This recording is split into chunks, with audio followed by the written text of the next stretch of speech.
Hi, welcome to Kat's Vegan Kitchen. Today in this quick cooking tutorial, I'm going to show you how to make your own homemade granola. During this video, I'm going to give you my top 3 favorite reasons why I make my own homemade granola. Let's get started. Our first ingredient is going to be about 16 ounces or about 5.5 cups of rolled oats. I use Bob's Red Mill rolled oats because it's an employee-owned company and they're always really fresh and delicious. Our next ingredient is going to be a 1/4 cup of brown sugar. You can use brown or dark brown sugar. We're going to then add in a 1/2 teaspoon of salt, a 1/2 teaspoon of cinnamon. I'm going to dump in my extra salt that dropped out. And we're going to add in about 16 ounces of nuts. I'm using pecans because I'm going to use maple syrup in this granola, but you can use any kind of nuts. Now, my first reason I love making homemade granola is because it saves on single-use plastic. So what I mean by that is I know this looks like a lot of ingredients, but I'm making a huge bag of granola, and this is gonna last my family for a couple of weeks, and my husband eats granola every day. So no single-use plastic bags. I have to mix my dry ingredients really, really well, so I'm gonna spend some time doing that. Make sure your oven is heated to about 275-300 degrees so it's nice and preheated when we're ready to make our granola. Once we have our dry ingredients all mixed together, it's time to mix in our wet ingredients. This is the second reason I like to make my own homemade granola. You can control the amount of sugar in the granola. A lot of commercial granolas have loads of sugar in it. I just used about 12 ounces of a mixture of maple syrup and agave. Not only am I controlling the amount of sugar, I'm controlling the type of sugar. Now, sugar is not good for you no matter what kind it is. It's not a health food, but maple syrup contains some calcium, some iron, and some zinc, so it does have some nutrients.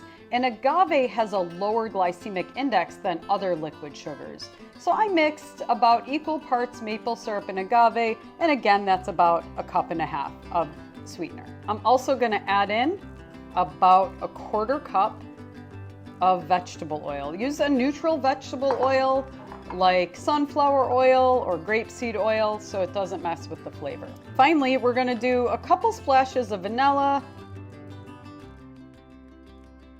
Then I'm simply gonna whisk all my dry ingredients together. This next part, you gotta get your upper body strength and muscles ready for. We're gonna mix the wet and dry ingredients together. So I'm going to pour about half of my wet ingredients on, and then I'm gonna stir, stir, stir. I want my granola really coated. Now I'm gonna add in the rest of my liquid sweetener. You can really play with the amount of liquid sweetener, but you're going to have some or otherwise your granola will burn in the oven. Now, the less sweetener you add, the lower you want your oven to be. Now that my second batch of liquid is in there, I'm gonna stir with my super strong muscles, and I'm gonna scrape my stirrers as I go, and I wanna make sure I don't have any big clumps that aren't coated. So now it's time to put my granola on my baking pan. I'm just gonna spread my granola out evenly on my baking pan. Now here's my third favorite reason I love to make my own homemade granola. It saves you a bunch of money. Granola can be kind of pricey. Once your granola is evenly spread out, you're going to bake it in your oven for about an hour. You're gonna toss it every 15 minutes just to make sure it's coated and not sticky. And then at the very end, we're gonna add in our dried fruit.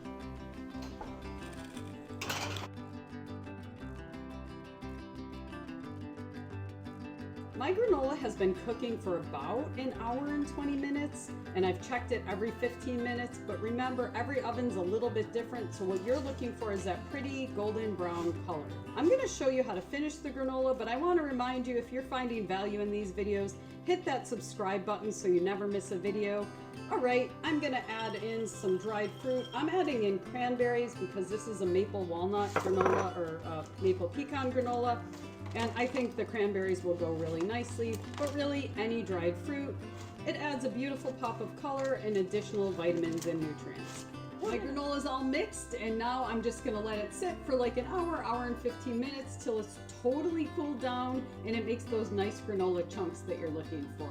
Once it's really cooled, I store it in a glass jar in my pantry for a couple weeks, but you'll probably devour it before a couple weeks are out. If you like this video, make sure you hit that subscribe button. I'll see you next time on Kat's Vegan Kitchen.